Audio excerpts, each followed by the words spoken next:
Ireland கண்ட்ரியில் ஒருத்தர் 1 hour work பண்ணால் அவருக்கு மினிமமாக 13.5 யூரோஸ் கொடுப்பாங்க. ரீசெண்டாக அயர்லாந்து 2026 பட்ஜெட் வந்து ரிலீஸ் பண்ணாங்க. அதில் இந்த மினிமம் வேஜஸை 14.15 யூரோஸாக இன்க்ரீஸ் பண்ணாங்க. இதை எளிமையாக சொல்லணும்னா 1 January 2026 அயர்லாண்டில் ஒருத்தர் 1 hour ஒர்க் பண்ணால் அவருக்கு இந்தியன் ருபீஸில் கிட்டத்தட்ட 1400 ருபீஸ் வந்து கொடுக்கணும். இதே மாதிரி இந்தியாலையும் ஏதாச்சும் ரூல் இருக்கா அப்படின்னு நான் செக் பண்ணி பார்த்தேன். Of course we have some rule, but அதில் ஸ்பெசிஃபை பண்ணியிருக்க அமௌண்ட் ரொம்பவும் கம்மியாக இருக்குது. ஸோ அதனால் I am going to ask you a question.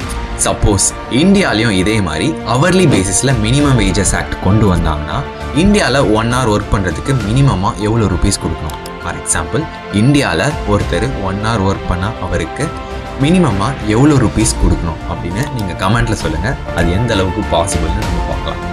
I am CA Kirubakaran Loganathan. உங்களை இதே மாதிரி ஒரு இன்ட்ரெஸ்டிங்கான வீடியோவில் மீட் பண்ணுறேன்.